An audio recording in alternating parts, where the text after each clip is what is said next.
En una época donde el planeta aguarda con expectación ante la escalada de hostilidades entre Israel e Irán, dos pueblos cuya disputa va más allá de lo político para adentrarse en lo ideológico más profundo, numerosos observadores perciben al Oriente Medio exclusivamente como un teatro de conflictos bélicos, de alianzas volátiles y enfrentamientos perpetuos.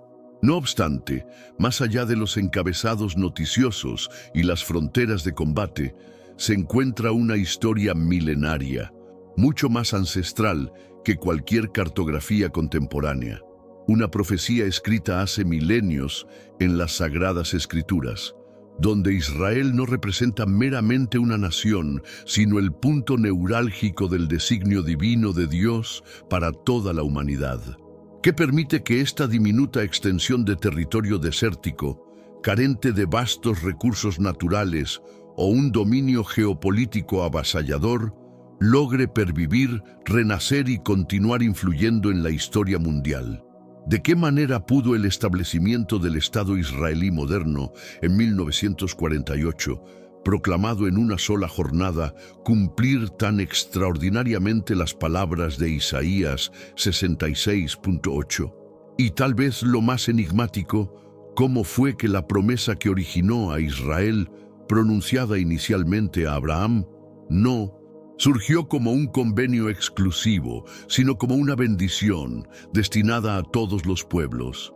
Mientras seguimos esta promesa a través de la historia sagrada, desde Sem, descendiente de Noé, hasta Abraham y posteriormente hasta Isaac en lugar de Ismael, descubrimos un hilo progresivamente más delgado de propósito divino, una línea elegida no por herencia natural, sino por la voluntad soberana de Dios. Esta selección que confunde las expectativas humanas separa a quienes simplemente descienden de Abraham por linaje de aquellos que heredan su pacto por promesa divina. ¿Por qué razón fue escogido Isaac? ¿Quién heredó verdaderamente la tierra prometida? ¿Y cómo resuenan todavía estas decisiones antiguas en nuestro presente, donde Israel confronta no solamente amenazas existenciales de adversarios modernos como Irán, sino también el peso de un destino profético que continúa desarrollándose? En esta travesía navegaremos por las complejas capas de la historia bíblica, la teología del pacto y la revelación profética, revelando cómo cada capítulo, desde los patriarcas antiguos hasta las guerras contemporáneas, constituye una narrativa única e ininterrumpida. Lo que actualmente parece ser una turbulencia política en realidad es el cumplimiento continuo de un libreto divino escrito antes de la fundación del mundo.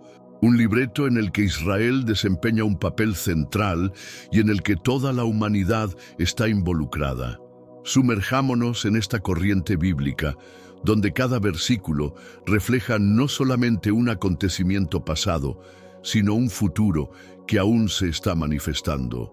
Si alguna vez te has cuestionado por qué Israel está en el epicentro del enfoque mundial, en la guerra, en la promesa y en la expectativa divina, acompáñanos en este recorrido.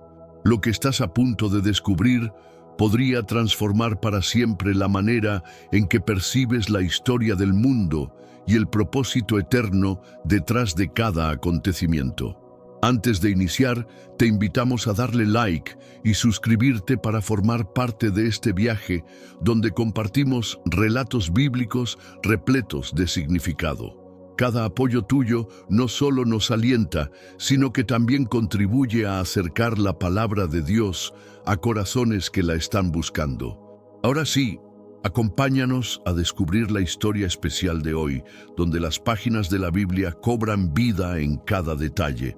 Para entender verdaderamente el destino profético de Israel, debemos emprender una travesía que nos transporte mucho antes de los días de Abraham, antes de que se pronunciara el pacto y aún antes de que existiera el concepto de una nación escogida. El origen de la historia de Israel comienza en las consecuencias de un juicio divino, el gran diluvio, cuando la tierra fue purificada y a la humanidad se le otorgó un nuevo comienzo a través de una sola familia sobreviviente. En este reinicio de la creación, después de que las aguas retrocedieron y el arca reposó sobre los montes de Ararat, donde fue sembrada por primera vez la semilla de Israel, no en el suelo de Canaán, sino en el linaje de Noé y en las bendiciones transmitidas a través de sus descendientes. Noé tuvo 3 descendientes, Sem, Cam y Jafet, y de estos 3 surgieron los pueblos y naciones del mundo postdiluviano. Sin embargo, no fue a través de todos ellos por igual que fluiría el hilo de la redención divina. En Génesis 9:26 pronuncia una bendición impactante sobre Sem.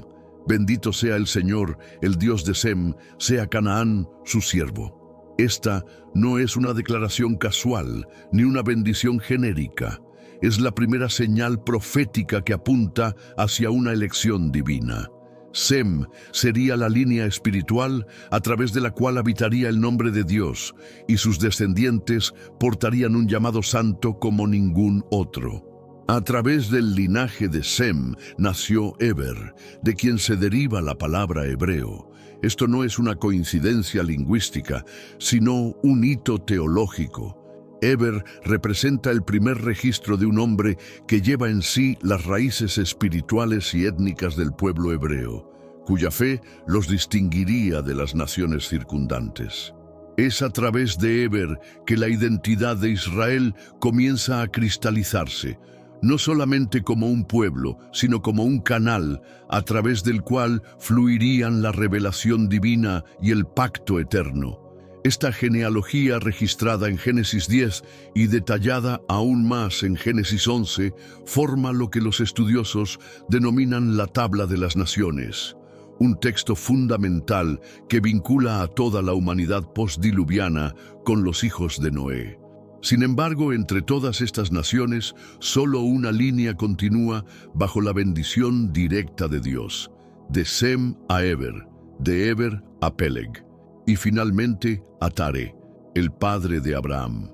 Esta cadena de descendencia no es solo un registro histórico, sino un hilo teológico. Cada nombre en la genealogía lleva peso, significado y una resonancia profética. Por ejemplo, Peleg, cuyo nombre significa división, nació durante un tiempo en que la tierra fue dividida, posiblemente aludiendo a la Torre de Babel y la dispersión de la humanidad por parte de Dios. Incluso este momento de fragmentación llevaba las huellas de una orquestación divina, asegurando que la línea de la promesa permaneciera distinta e incontaminada en medio del caos de la rebelión. Cuando llegamos a Tare, el padre de Abraham, el mundo se había sumido nuevamente en la oscuridad de la idolatría. Mesopotamia, donde residía la familia de Tare, era una cuna de civilización, pero también un refugio de falsos dioses. Según Josué 24:2, antiguamente vuestros padres habitaron al otro lado del río, esto es Tare, padre de Abraham y de Nacor, y servían a dioses extraños. Esta afirmación revela una realidad asombrosa. Abraham, el hombre de fe, no nació en un ambiente familiar justo, sino que fue llamado desde un entorno impregnado de paganismo. Su fe no fue heredada, fue encendida. Y así, en medio de esta desolación espiritual, Dios habló. No se dirigió a un rey ni a un sacerdote, sino a un arameo errante, llamando a Abraham desde Ur para cambiar el destino de las naciones. Este llamado que encontramos en Génesis 12 no solo iniciaría el pacto abrahámico, sino que marcaría la continuación de la bendición pronunciada primero sobre Sem. La línea que comenzó con el hijo obediente de Noé ahora hallaba su cumplimiento profético en un hombre que se atrevió a dejarlo todo por la promesa de una tierra que jamás había visto y una herencia que aún no podía comprender. Este no es un simple árbol genealógico, es el andamiaje de la profecía, la arquitectura divina sobre la cual se edificaría el futuro de Israel y en realidad del mundo entero. De Noé a Sem, de Eber a Abraham, el ADN espiritual y físico de Israel fue forjado no por la fuerza ni el mérito, sino por elección divina y obediencia fiel. Y al avanzar, veremos cómo esta línea continúa estrechándose, cómo las promesas se vuelven más específicas y cómo el pacto pasa de ser una bendición general a un pueblo particular escogido no por su poder, sino por su papel en revelar el corazón de Dios a las naciones. Sigamos ahora esta promesa hacia su próximo punto de inflexión, el momento en que Dios habla directamente a Abraham y le ofrece no solo una tierra, sino un legado, un pacto inquebrantable que moldeará el destino de Israel y la herencia espiritual del mundo entero. Porque allí, en las palabras del Altísimo, resuena aún la esperanza de una redención que trasciende generaciones. A medida que la línea de Sem avanzaba a través de Eber, Peleg y finalmente Taré, se iba cimentando silenciosamente el fundamento espiritual de uno de los momentos más profundos y trascendentales de la historia humana, el pacto divino entre Dios y Abraham. Este pacto no solo definiría la identidad y el destino de un pueblo particular, sino que se convertiría en la columna vertebral teológica de la profecía bíblica y en el hilo conductor de la redención a lo largo de los siglos. Mientras que las bendiciones anteriores, como la que Noé pronunció sobre Sem, funcionaron como presagios espirituales, es con Abraham que Dios habla con una claridad incontestable y un propósito soberano, trazando una línea directa desde un hombre escogido hacia una nación elegida y desde allí hacia la salvación de todas las naciones. La escena se abre en Génesis 12:1-3, cuando Dios llama a Abraham a dejar atrás la seguridad de su tierra natal, las costumbres de la casa paterna y la comodidad de su cultura. Vete de tu tierra, de entre tus parientes y de la casa de tu padre, a la tierra que te mostraré, ordena el Señor, y la promesa que sigue es sobrecogedora en su amplitud. Haré de ti una nación grande, y te bendeciré. Engrandeceré tu nombre, y serás bendición. Bendeciré a los que te bendigan, y maldeciré a los que te maldigan, y todas las familias de la tierra serán bendecidas por medio de ti. Esto no es simplemente un llamado personal, es la inauguración de un plan divino que abarca tierra, legado y bendición universal. Lo que da a este momento su peso espiritual es que Dios no exige pruebas de mérito, linaje o logros. Abraham, aunque descendiente de una línea bendecida, proviene de un entorno pagano, como se evidencia en Josué 24:2. Por lo tanto, el pacto no se fundamenta en el pasado de Abraham, sino en la iniciativa de Dios y en su conocimiento anticipado del futuro. Es un pacto de gracia establecido sobre el cimiento de la fe, como más adelante reflexiona el apóstol Pablo en Romanos 4:3. Abraham creyó a Dios y le fue contado por justicia. Este momento marca una transición de la revelación general a un pacto personal. Dios no está bendiciendo a la humanidad de forma abstracta, sino que entra en una unión sagrada con un hombre cuya obediencia se convertirá en la puerta por la cual la promesa divina tomará forma concreta en la historia. Pero este pacto no es estático, se despliega progresivamente a través de diversas revelaciones. En Génesis 15, Dios reafirma su promesa con un simbolismo cargado de solemnidad. En una visión, ordena a Abraham que traiga una novilla, una cabra, un carnero, una tórtola y un pichón.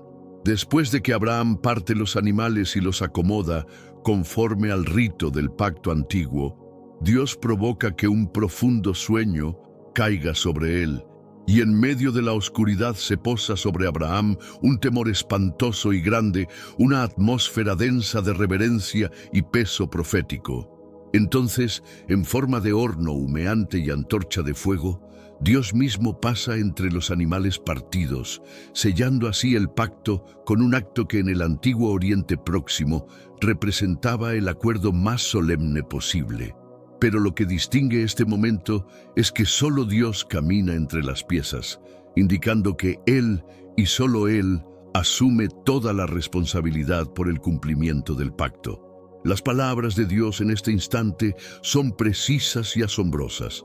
A tu descendencia daré esta tierra desde el río de Egipto hasta el gran río, el Éufrates. Génesis 15:18. Este detalle geográfico no es simplemente simbólico, define la extensión territorial de la tierra prometida y revela que el pacto incluye tanto propósito espiritual como herencia física. Durante siglos, el derecho de Israel a esta tierra sería desafiado por imperios, disputado por enemigos y cuestionado incluso en la política moderna. Pero su legitimidad no se apoya en conquistas humanas, sino en un decreto divino. El pacto se amplía aún más en Génesis 17, donde Dios cambia el nombre de Abram por Abraham, que significa padre de muchas naciones, e instituye la circuncisión como señal del pacto. Aquí es donde las dimensiones espiritual y física de la identidad de Israel se entrelazan. Abraham deja de ser solamente el receptor de promesas para convertirse en el canal a través del cual nacerá un pueblo del pacto, una descendencia marcada por la separación para Dios, unida no solo por la sangre, sino por la obediencia a un llamado sagrado. Génesis 17:7 lo confirma con poder. Estableceré mi pacto contigo y con tu descendencia después de ti, por generaciones como pacto perpetuo. Yo seré tu Dios y el de tu descendencia después de ti. Este pacto perpetuo constituye el núcleo de la afirmación de Israel sobre su papel único en la historia de la humanidad. No se basa en política temporal ni en méritos humanos, sino en una palabra eterna pronunciada por el mismo Creador. Y sin embargo, el alcance del pacto va mucho más allá de las fronteras de Israel.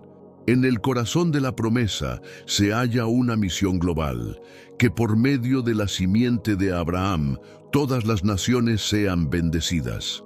Este elemento universal halla su cumplimiento final en la persona del Mesías, pero en su contexto inmediato afirma que el llamado de Israel nunca fue ser una nación aislada o etnocéntrica, sino un faro, una luz entre las naciones, guiando a la humanidad de regreso al Dios que llama y cumple sus promesas.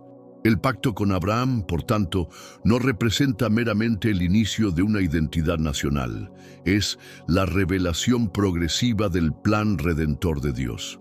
A partir de este punto, cada evento mayor en la historia de Israel, desde el éxodo hasta el exilio, desde el retorno a la tierra en 1948 hasta el despertar profetizado de los tiempos finales, debe ser comprendido a la luz de este vínculo inquebrantable entre el Dios del cielo y un pueblo apartado para su propósito. Y ahora, mientras la historia avanza, llegamos a una bifurcación crucial en la línea de sangre, una elección divina que no se basa en la primogenitura ni en la tradición humana, sino en la voluntad soberana de Dios, cuando Él escoge a Isaac y no a Ismael para llevar adelante el pacto.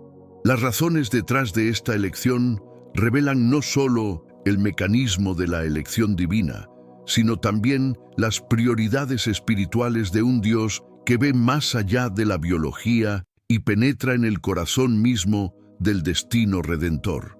A medida que la promesa del pacto con Abraham echaba raíces y comenzaba a tomar forma, surgía una pregunta profunda, una que sembraría tensiones no solo dentro de su propio hogar, sino que resonaría a lo largo de siglos en identidades religiosas, étnicas y geopolíticas. ¿Por qué fue elegido Isaac para portar la promesa de Dios y no Ismael, el primogénito? A simple vista, esta decisión podría parecer arbitraria o incluso injusta, especialmente a la luz de las costumbres antiguas que otorgaban al primogénito el derecho de heredar liderazgo, tierra y legado. Sin embargo, en la narrativa divina de las Escrituras, la herencia no se determina por convenciones humanas, sino por la voluntad soberana de Dios, que se despliega no conforme a la tradición o la expectativa, sino en armonía con su diseño redentor. Ismael era ciertamente hijo de Abraham, concebido con Agar, la sierva egipcia de Sara, en un momento marcado por la impaciencia y la lógica humana. Tras años de esterilidad, Sara, creyendo que ya era demasiado vieja para concebir, intentó ayudar a que se cumpliera la promesa divina por medios humanos, entregando a Agar a su esposo como sustituta. Génesis 16 relata este acuerdo, pero el peso emocional y espiritual de esa decisión se hizo evidente rápidamente. Cuando surgió la tensión entre Sara y Agar, y el hijo nacido de esa unión, aunque legítimo según las costumbres, no sería el canal por el cual el pacto se cumpliría. Sin embargo, Dios no rechazó a Ismael. En Génesis 17:20, el Señor afirma su compasión y gracia hacia el muchacho. En cuanto a Ismael, también te he oído. He aquí que lo bendeciré, lo haré fructificar y multiplicar mucho en gran manera. Engendrará 12 príncipes y haré de él una gran nación. Estas palabras revelan que el destino de Ismael no fue ignorado ni menospreciado. La historia confirma que Ismael se convirtió en padre de muchas tribus árabes, cuyo legado e influencia siguen siendo visibles hasta hoy. Sin embargo, la bendición otorgada a Ismael, aunque significativa, no fue de naturaleza pactal. No estaba vinculada a la promesa eterna de tierra, nación y linaje mesiánico. La distinción se vuelve explícita en Génesis 17:21, donde Dios declara: «Pero yo estableceré mi pacto con Isaac, el que Sara te dará a luz por este tiempo el año que viene». En esta declaración, la voluntad divina se manifiesta sin ambigüedad. El pacto, el núcleo del plan redentor de Dios, pasaría por un hijo no nacido de la estrategia humana, sino de una intervención milagrosa. El nacimiento de Isaac no fue simplemente un hecho biológico, sino un cumplimiento divino orquestado en medio de lo imposible. Como más tarde reflexiona Romanos 9:7-9, no todos los descendientes de Abraham son sus hijos, sino por medio de Isaac será llamada tu descendencia. Esto es, no son los hijos según la carne los que son hijos de Dios, sino que los hijos de la promesa son contados como descendencia. Isaac, por tanto, representa mucho más que el hijo de Abraham y Sara. Es el hijo de la promesa divina, concebido no por medios naturales, sino por la intervención directa de Dios, quien esperó hasta que tanto el cuerpo de Abraham como el de Sara estuvieran como muertos, Romanos 4:19, para que el nacimiento diera testimonio de su poder, no del de ellos. El pacto nunca fue destinado a transmitirse por fuerza humana, ingenio o mérito. Fue y siempre ha sido una cuestión de gracia cumplida mediante la fe y la obediencia. Esta elección divina también nos recuerda que los propósitos de Dios a menudo contradicen las normas culturales y la lógica humana. En un mundo que valora la posición, la precedencia y el linaje, Dios elige según la promesa, el propósito y la postura espiritual. El rol de Isaac no se basa en superioridad, sino en llamado, no en favoritismo, sino en función. La elección de Isaac por parte de Dios se trató de apartar una línea a través de la cual vendría el Mesías, una línea marcada por la fe, la consagración y la fidelidad al pacto. Y sin embargo, aunque Dios eligió a Isaac, no desechó a Ismael. La bendición y el legado de Ismael continúan dando forma al mundo, particularmente en el contexto del Medio Oriente, donde los descendientes de Ismael y de Isaac han coexistido en tensión, incomprensión y en ocasiones en amargo conflicto. Esta antigua divergencia sigue coloreando la política global actual, con conflictos modernos que a menudo se interpretan a la luz de estas dos líneas ancestrales.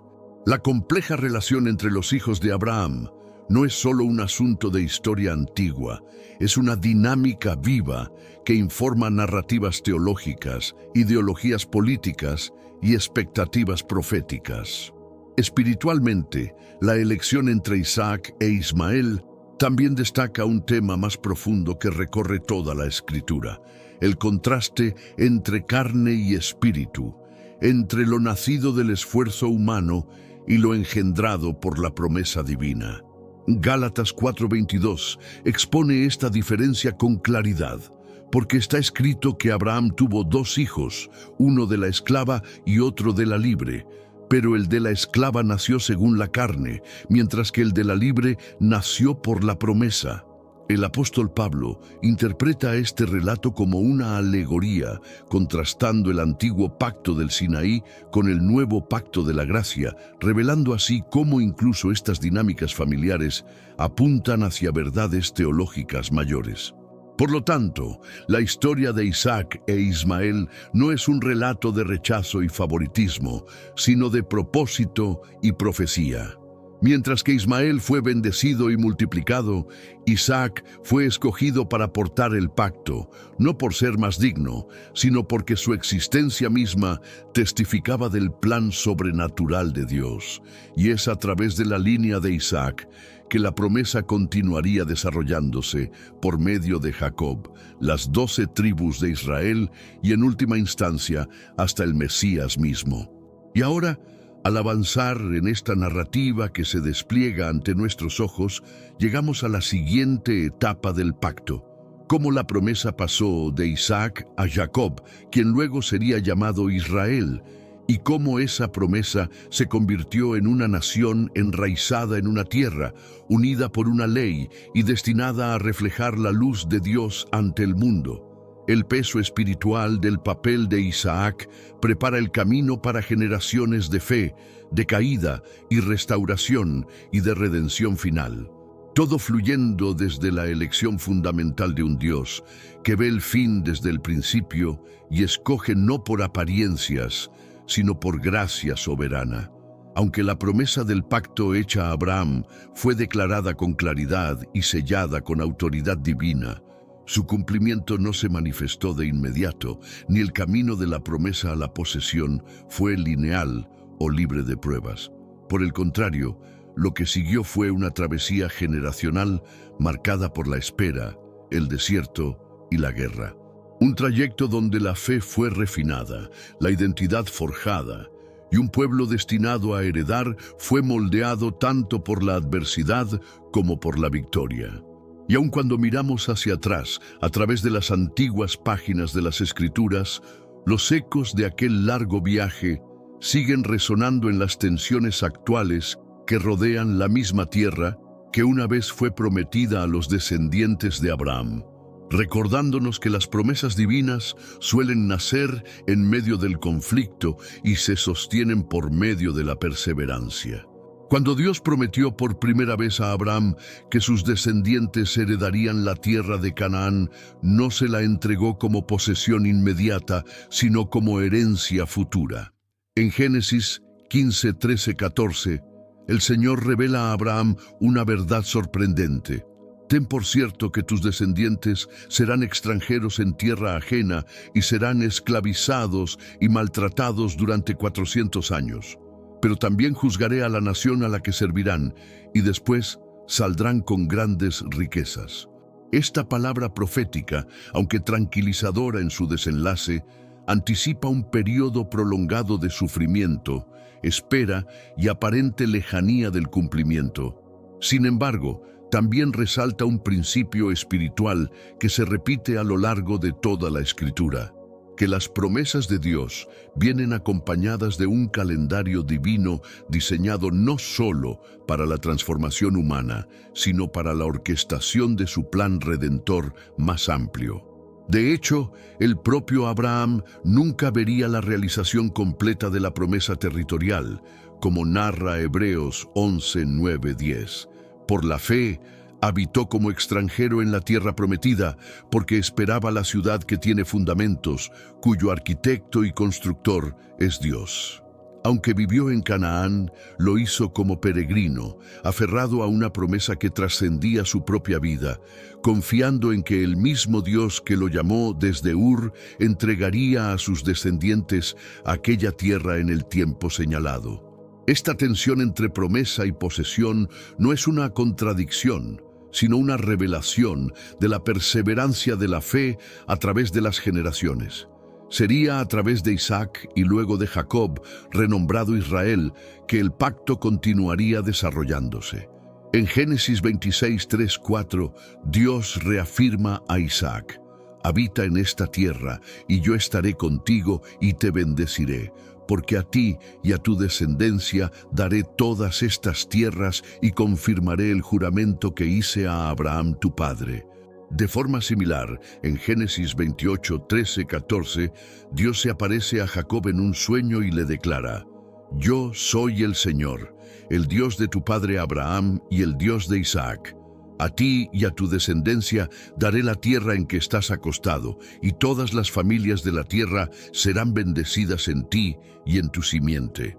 Estas reiteraciones revelan la continuidad y la naturaleza inquebrantable del pacto de Dios, transmitido de generación en generación como una herencia tanto física como espiritual. Y aún con tales afirmaciones, el cumplimiento seguía distante. Antes de que los descendientes de Jacob pudieran tomar posesión de la tierra, sufrirían siglos de esclavitud en Egipto, seguidos por 40 años de peregrinación en el desierto, una demora no causada por olvido divino, sino por un proceso necesario de transformación. Fue en el desierto donde una familia se convirtió en nación, donde se recibieron leyes para gobernar no solo la vida civil, sino también la conducta espiritual, y donde el pueblo aprendió a depender cada día del Dios que los había llamado. Como declara Éxodo 19, 5, 6, si escucháis mi voz y guardáis mi pacto, vosotros seréis mi especial tesoro, seréis para mí un reino de sacerdotes y una nación santa. Esta declaración aparta a Israel no solo como receptor de una tierra, sino como nación destinada a reflejar la fidelidad del pacto ante el mundo. La conquista de Canaán bajo Josué marcó la tan esperada transición de peregrinos a poseedores. Tras décadas de retraso y la muerte de toda una generación, los hijos de Israel finalmente cruzaron el río Jordán y comenzaron su campaña para tomar posesión de lo prometido. Pero incluso entonces, la tierra no fue entregada sin resistencia. Tuvo que ser conquistada paso a paso, ciudad tras ciudad, en batallas que requerían tanto estrategia militar como una fe inquebrantable en la guía divina.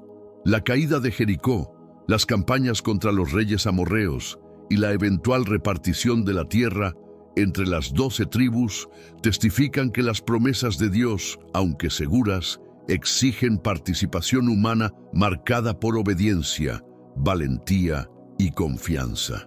No obstante, la posesión vino acompañada de una advertencia solemne incrustada en el pacto mosaico. Estaba la condición de fidelidad. Si Israel permanecía leal al Señor y a sus mandamientos, habitaría en seguridad y prosperidad. Pero si se entregaba a la idolatría y rompía el pacto, sería desarraigado. Esta advertencia presente en Deuteronomio 28 y reafirmada por los profetas se cumplió trágicamente cuando Israel cayó en ciclos de desobediencia, desembocando finalmente en el exilio babilónico en el año 586 a.C. Jerusalén fue conquistada, el primer templo destruido y el pueblo llevado cautivo. Un recordatorio severo de que la promesa, aunque eterna en su fundamento, exige fidelidad para ser plenamente disfrutada.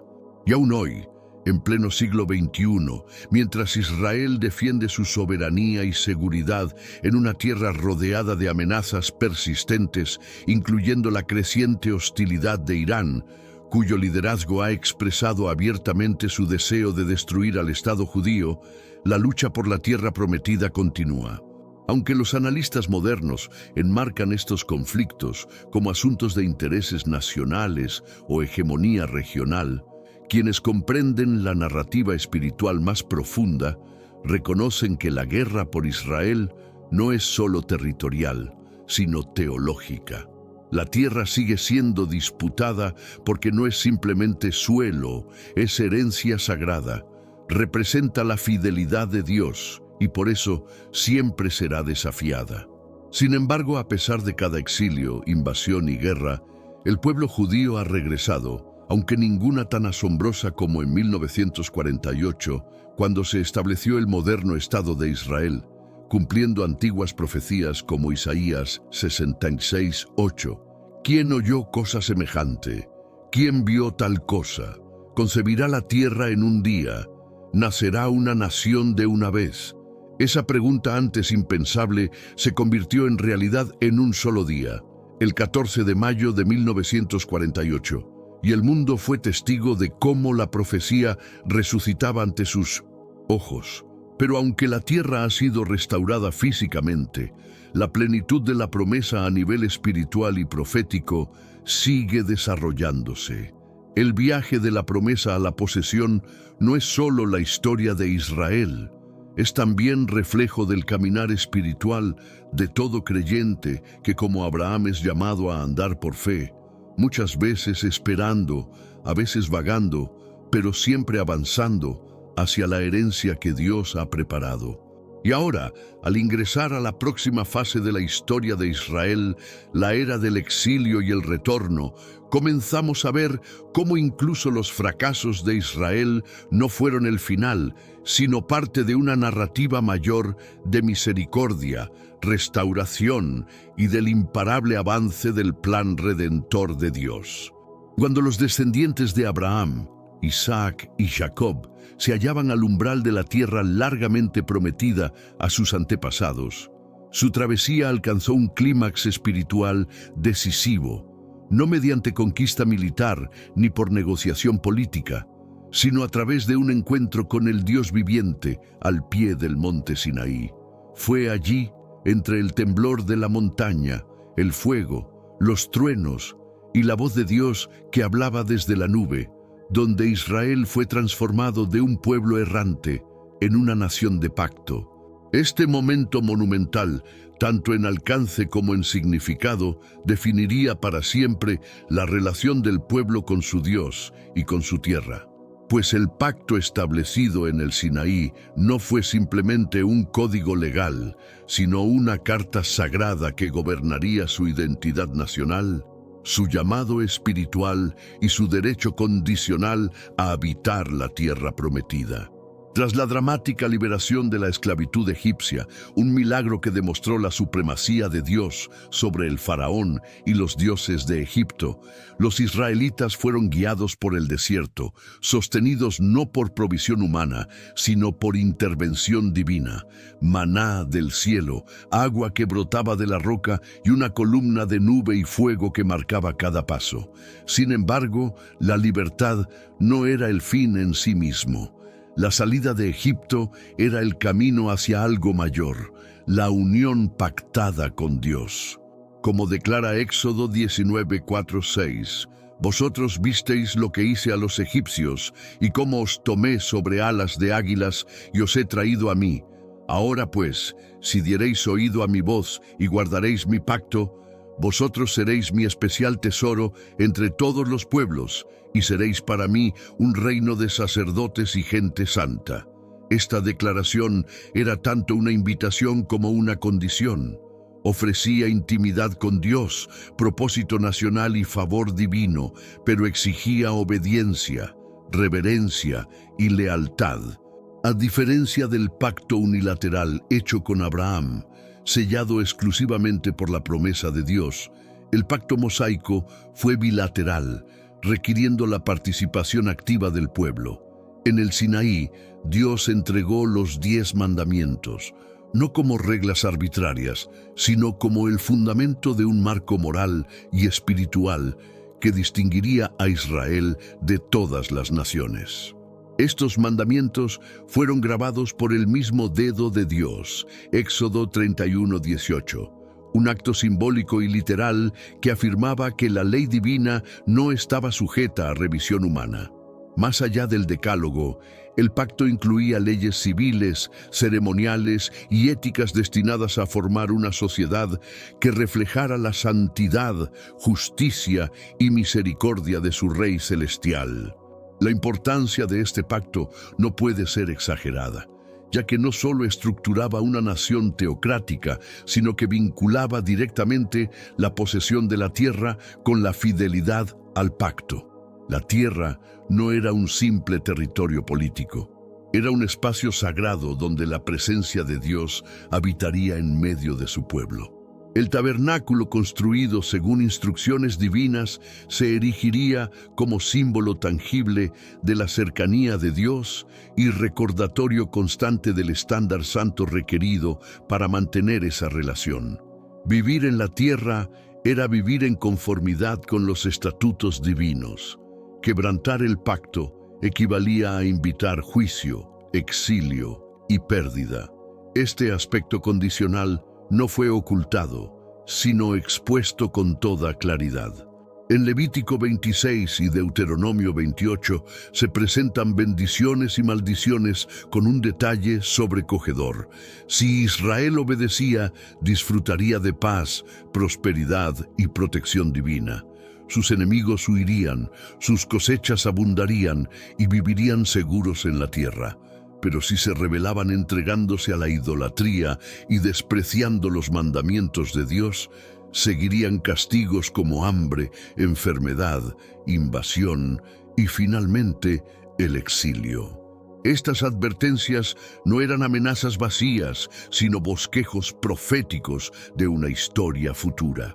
Y trágicamente, la posterior caída de Israel en la idolatría convertiría en realidad estas consecuencias. Aún así, la entrega de la ley en el Sinaí fue más que una transacción legal. Fue un momento profundamente espiritual y profético que anticipaba realidades mayores. El pacto revelaba el carácter de Dios, santo, justo, compasivo y cercano. Mostraba que aunque Dios se deleita en habitar con su pueblo, dicha comunión exige una respuesta de santidad y fidelidad. Y en el fracaso repetido de Israel para guardar ese pacto, se preparaba el terreno para un nuevo pacto, uno que no sería escrito en tablas de piedra, sino en corazones de carne. Jeremías 31:33, un pacto no mediado por Moisés, sino por el Mesías prometido. En nuestros días, mientras Israel sigue enfrentando amenazas de poderes hostiles, incluyendo la retórica intensificada y la agresión indirecta de Irán, persiste un inquietante paralelismo con las antiguas advertencias del Sinaí. La guerra moderna puede librarse con misiles y drones, pero en su esencia la batalla por Israel sigue siendo espiritual. La tierra no es simplemente una región estratégica, es el escenario del propósito divino, y cada desafío contra la existencia de Israel lleva el eco de las condiciones pactadas milenios atrás. La seguridad de Israel entonces y ahora no puede garantizarse solo con armamento, sino con el favor del Dios que primero los llamó su especial tesoro. El pacto del Sinaí se erige así como un pilar en la trayectoria profética de Israel, un momento en que el cielo tocó la tierra y una nación nació no solo en la historia, sino en propósito sagrado. Es un recordatorio de que el privilegio viene con responsabilidad, que la herencia requiere fidelidad y que el Dios que hace promesas también demanda rendición a su llamado. Y al seguir el hilo de este pacto en los próximos capítulos, pasando por conquista, división, exilio y retorno, comenzamos a ver que ni siquiera el fracaso de Israel pudo deshacer el plan supremo de Dios, sino que solo profundizó el misterio de su misericordia y el poder inagotable de su amor redentor. Aún después de haber cruzado a la tierra prometida, de haber reclamado su herencia bajo el liderazgo de Josué y comenzado su vida como nación teocrática bajo el pacto del Sinaí, las advertencias de la ley nunca quedaron lejos del pueblo de Israel. Las bendiciones descritas en Deuteronomio 28 eran profundas: seguridad, abundancia, paz y el favor divino, pero también lo eran las consecuencias de la desobediencia presentadas con un detalle sobrecogedor: sitio, hambre, dispersión y desolación.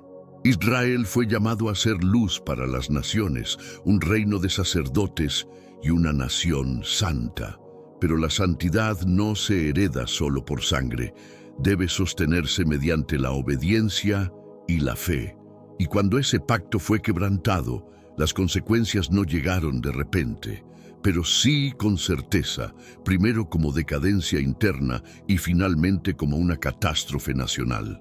Después del asentamiento en Canaán, el pueblo de Israel comenzó a apartarse lentamente del pacto que había jurado guardar. Aunque Dios envió profetas una y otra vez para llamar a la nación al arrepentimiento, la idolatría echó raíces en la tierra y la adoración de Baal y otros dioses extranjeros contaminó tanto el templo como el corazón del pueblo. Los líderes se corrompieron, la justicia se pervirtió y los clamores de los pobres y oprimidos llegaron a los oídos del Señor. La erosión espiritual de Israel comenzó a reflejar las mismas culturas paganas de las cuales habían sido apartados. Y aunque hubo momentos breves de avivamiento bajo reyes piadosos como Ezequías y Josías, la dirección del pueblo se inclinaba cada vez más hacia la rebelión. Los profetas, particularmente Isaías, Jeremías y Ezequiel, no hablaron con advertencias vagas, sino con una claridad punzante. Isaías anticipó tanto el juicio como la esperanza, pintando cuadros de ciudades desoladas y al mismo tiempo de un remanente fiel preservado por la misericordia de Dios. Jeremías, conocido como el profeta llorón, caminó por las calles de Jerusalén lamentando el pecado de la nación, suplicando arrepentimiento y proclamando finalmente lo inevitable. Desde el menor hasta el mayor, todos codician ganancias injustas, curan la herida de mi pueblo con liviandad, diciendo paz, paz, cuando no hay paz. Jeremías 6, 13, 14. Él entendió que las reformas superficiales no podían sanar un corazón que se había apartado de su Dios. Y así, en el año 586 a.C., lo impensable sucedió. Jerusalén fue sitiada por el imperio babilónico bajo el rey Nabucodonosor. Las murallas fueron quebradas, el primer templo, morada del nombre de Dios, fue destruido y miles fueron llevados al cautiverio. El exilio a Babilonia no fue simplemente una derrota militar, fue la manifestación externa del quebrantamiento del pacto. Fue el cumplimiento de las maldiciones proclamadas siglos antes, ahora hechas realidad en fuego y sangre, en luto y cenizas. La tierra que una vez fluía leche y miel quedó desolada, y el pueblo, llamado a ser nación apartada, se convirtió en exiliado en tierra ajena, llorando no solo la pérdida del hogar, sino la fractura de su relación divina. Sin embargo, aún en el juicio, la voz profética no se extinguió y la misericordia de Dios continuó hablando. En medio del exilio, Jeremías entregó una promesa que se convertiría en fundamento de la esperanza judía por generaciones. Así dice el Señor: cuando se hayan cumplido los 70 años en Babilonia, yo los visitaré y cumpliré mi buena palabra de hacerlos volver a este lugar. Porque yo sé los planes que tengo para ustedes, afirma el Señor, planes de bienestar y no de calamidad, a fin de darles un futuro y una esperanza. Jeremías 29, 10, 11. Estas palabras, dirigidas a un pueblo disperso, se volvieron un salvavidas, un recordatorio de que el juicio no es el fin de la fidelidad de Dios y que la restauración, aunque demorada, nunca es negada a quienes regresan con un corazón arrepentido. El regreso del exilio iniciado por decreto de Ciro de Persia fue tanto un prodigio histórico como un testimonio teológico. Esdras y Nehemías lideraron al pueblo en la reconstrucción del templo y de las murallas de Jerusalén, y una nueva generación volvió a escuchar la ley y a comprometerse con ella. Pero algo había cambiado. El fuego del orgullo nacional había sido atemperado por el sufrimiento y había surgido un anhelo más profundo, no solo por tierra o libertad, sino por justicia duradera, por una restauración que alcanzara más allá del suelo y la piedra. Ese anhelo sigue resonando hoy, especialmente al ver cómo el moderno Estado de Israel vuelve a encontrarse rodeado de hostilidad. La retórica que emana desde Teherán, la sombra de aliados regionales y las tensiones globales en torno a Jerusalén no son meras narrativas políticas, son ecos de dinámicas pactales ancestrales. Así como Babilonia se levantó como instrumento de juicio divino, muchos se preguntan si las amenazas presentes, militares, ideológicas y espirituales, no están revelando de nuevo la frágil condición de la relación de Israel con el Dios de sus padres. Aunque Israel ha vuelto físicamente a la tierra, los profetas nos recuerdan que el retorno físico es solo la mitad del camino. La otra mitad es espiritual y aún está en desarrollo. Lo que el exilio nos enseña es que el pecado siempre trae consecuencias, pero el pacto siempre guarda esperanza. El mismo Dios que permitió que su pueblo fuera llevado a tierras extrañas es el que prometió reunirlos una vez más. Y en esa tensión entre juicio y misericordia, entre dispersión y retorno, descubrimos la profundidad del amor divino, un amor que disciplina no para destruir, sino para redimir. Al entrar ahora en el próximo capítulo de la historia de Israel, su milagroso renacimiento como nación en la era moderna, debemos cargar con el peso de la historia, con la voz de los profetas y con la verdad inquebrantable de que aunque Israel tropiece, el Dios de Israel permanece fiel y en esa fidelidad el pacto continúa vivo, vigente y apuntando siempre hacia la promesa de una restauración final. Tras siglos de dispersión, persecución y anhelo, el pueblo judío, que una vez caminó como exiliado por los polvorientos caminos de Babilonia y vagó por continentes como extranjero, fue testigo de un momento en la historia que no solo sorprendió al mundo, sino que resonó con el tono inconfundible del cumplimiento profético. El renacimiento de la nación de Israel en 1948 no fue meramente un suceso geopolítico ni el resultado de una diplomacia de posguerra. Fue la culminación de milenios de promesas divinas, memoria del pacto y expectativa profética, un milagro nacido del sufrimiento y sostenido por la esperanza que hace eco de palabras pronunciadas por profetas mucho antes de que existieran las fronteras modernas o se alzaran y cayeran imperios. La destrucción del Segundo Templo, en el año 70 después de Cristo, por parte del Imperio Romano, marcó el inicio de una diáspora que esparció al pueblo judío a los 4 extremos de la tierra. Durante casi 2000 años vivieron como minorías en tierras extranjeras, frecuentemente marginados, perseguidos y trágicamente víctimas de genocidios como la Inquisición española, los pogromos rusos y, de manera más atroz, el Holocausto. Sin embargo, a pesar de inimaginables sufrimientos y de intentos implacables por borrar su identidad, el pueblo judío perseveró. Su distinción cultural y espiritual fue conservada a través de la Torá, la sinagoga y una esperanza repetida en cada comida de Pesaj, el año que viene en Jerusalén. Esta esperanza no era meramente emocional, era profética, arraigada en promesas hechas por Dios a través de la voz de sus profetas, especialmente aquellos que hablaron durante y después del exilio en Babilonia. Entre ellos se encuentra Isaías, cuyas palabras en el capítulo 66, versículo 8, atraviesan la historia con asombrosa claridad. ¿Quién oyó cosa semejante? ¿Quién vio tal cosa?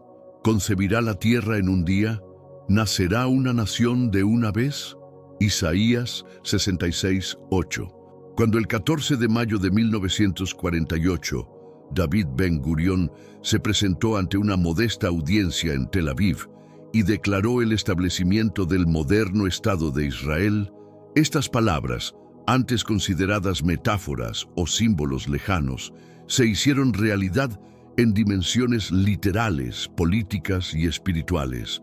En un solo día, tras siglos de dispersión y apenas 3 años después del Holocausto, un pueblo regresó a su tierra ancestral y recuperó la soberanía sobre la tierra prometida a Abraham, Isaac y Jacob.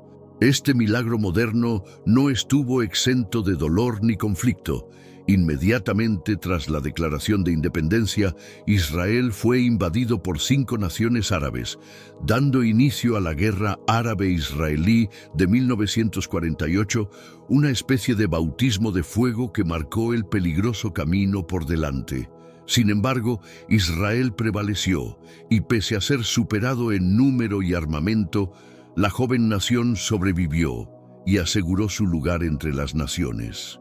Este patrón de liberación milagrosa ante probabilidades imposibles se paralela a los relatos antiguos de Gedeón, David y el mismo Éxodo, recordándonos que la misma mano que condujo a Israel a través del Mar Rojo seguía guiando su destino en la era moderna. Teológicamente, este renacimiento significa mucho más que independencia nacional. Señala la reactivación del reloj profético de Dios. Ezequiel 36 y 37 describen en términos vívidos una resurrección física y espiritual. Os tomaré de entre las naciones, os recogeré de todos los países y os traeré a vuestra tierra. Os daré un corazón nuevo y pondré un espíritu nuevo dentro de vosotros. Ezequiel 36, 24. La visión de los huesos secos en Ezequiel 37, durante siglos interpretada como alegoría, hoy adquiere resonancia histórica. El Holocausto dejó al pueblo judío quebrantado, disperso, reducido a vestigios esqueléticos de una nación vibrante.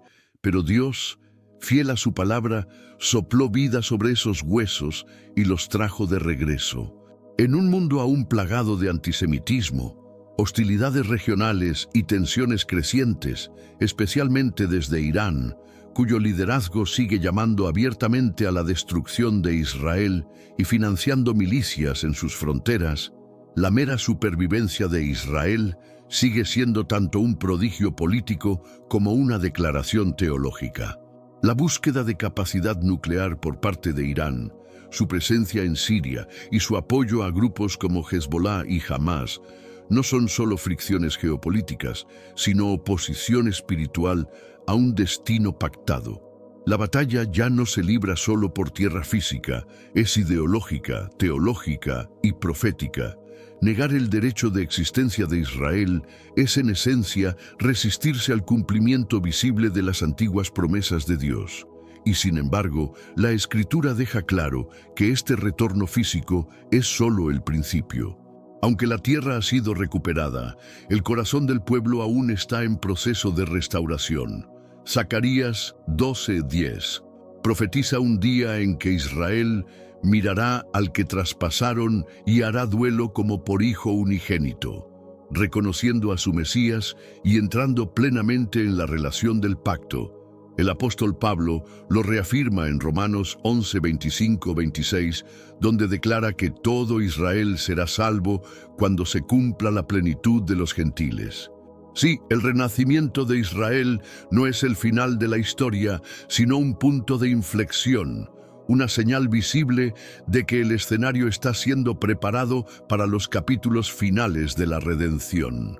Esta perspectiva nos desafía a no ver a Israel solo a través de lentes políticos o culturales, sino a entenderla a la luz de la Escritura como una señal profética que apunta hacia el regreso del Rey.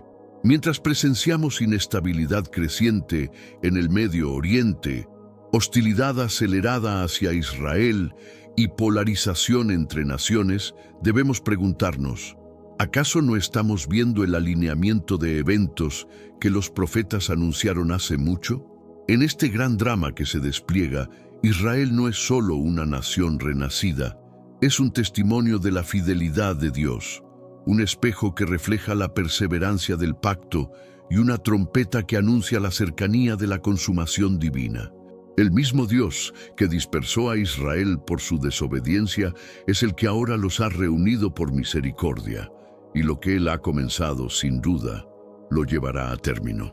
Al seguir trazando los próximos movimientos proféticos, miramos no solo hacia atrás a las antiguas promesas, sino hacia adelante, al cumplimiento final que aguarda en la era venidera.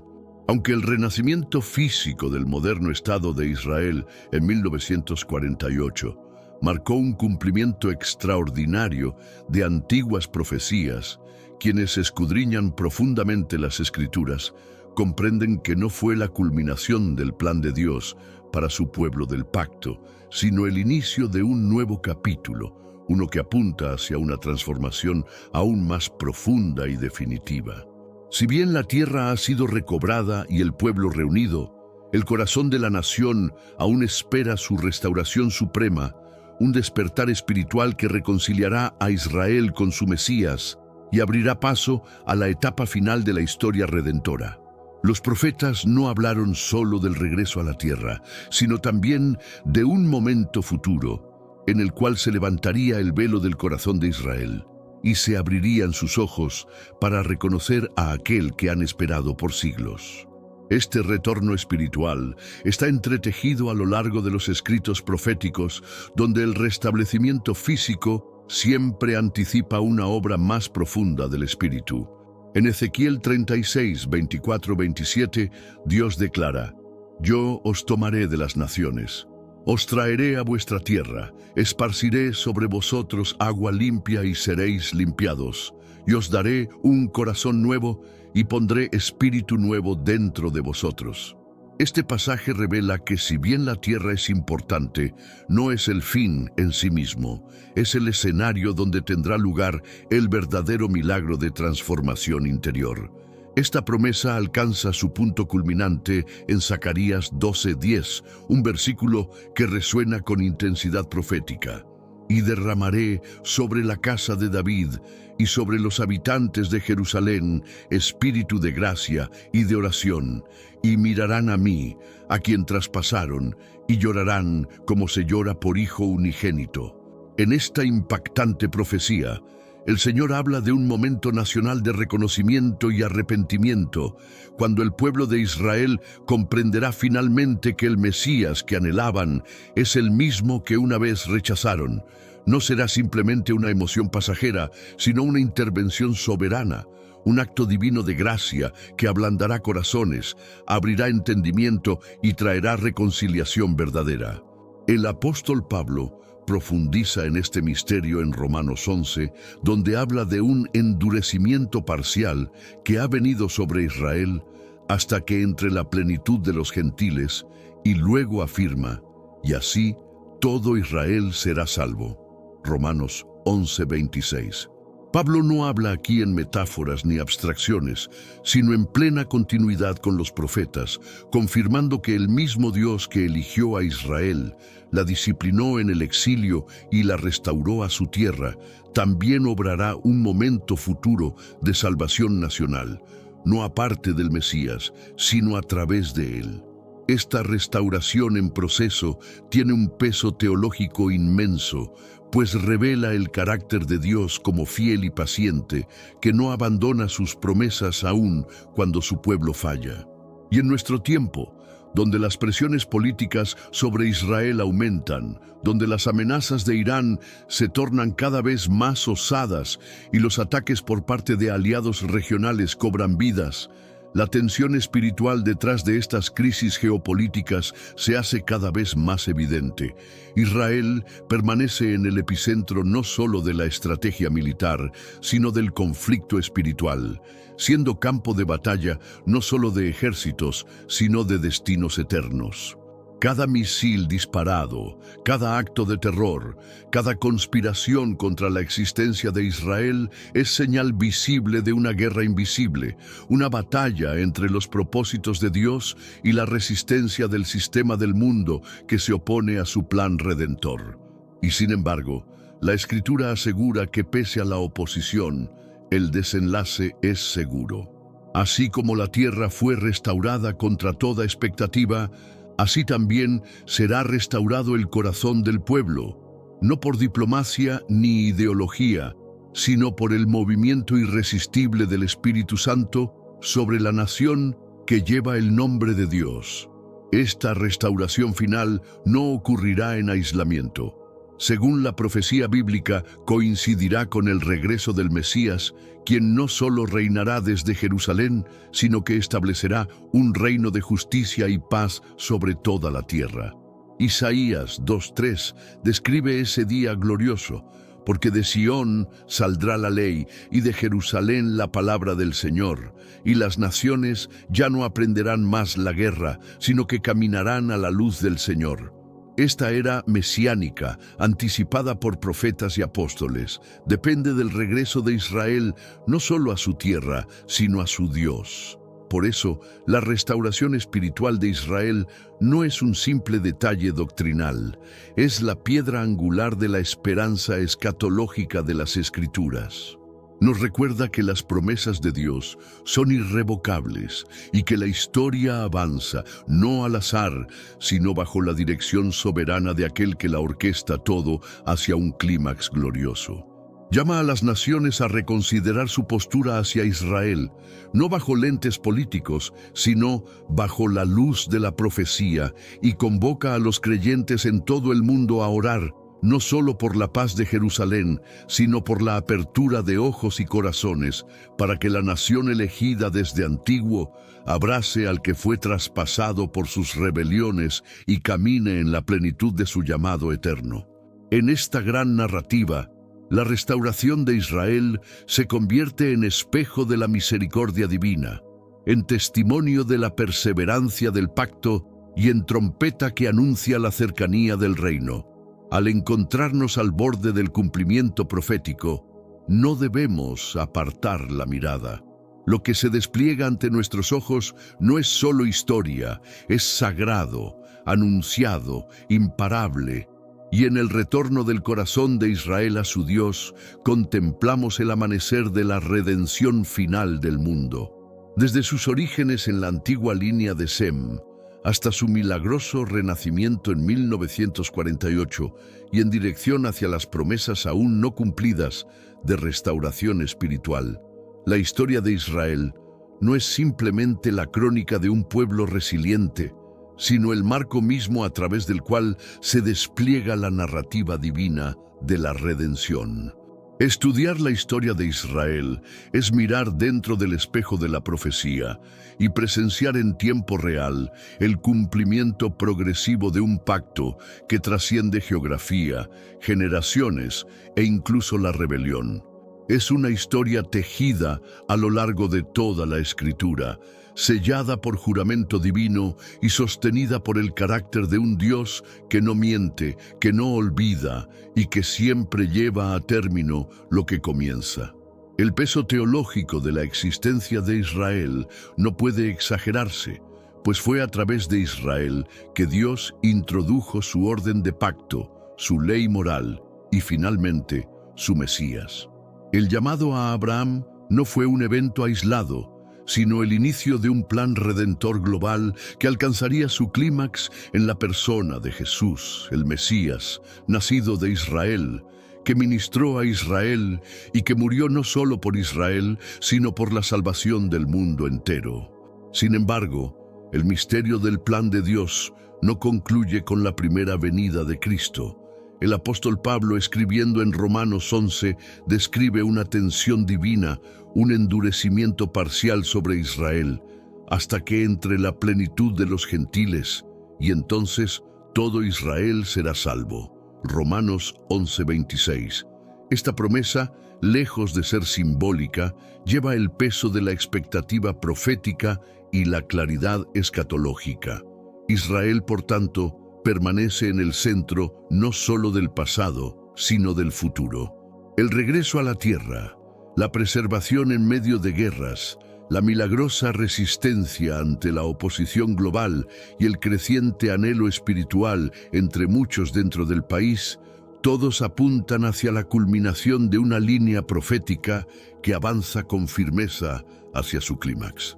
No se trata de especulación, es el latido mismo de la profecía bíblica.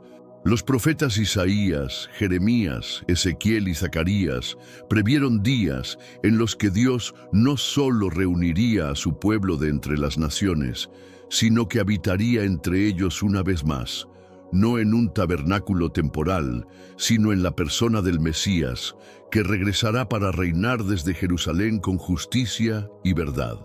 Zacarías 14 habla de aquel día en que el Señor se afirmará sobre el monte de los olivos, cuando aguas vivas fluirán de Jerusalén, y el Señor será rey sobre toda la tierra.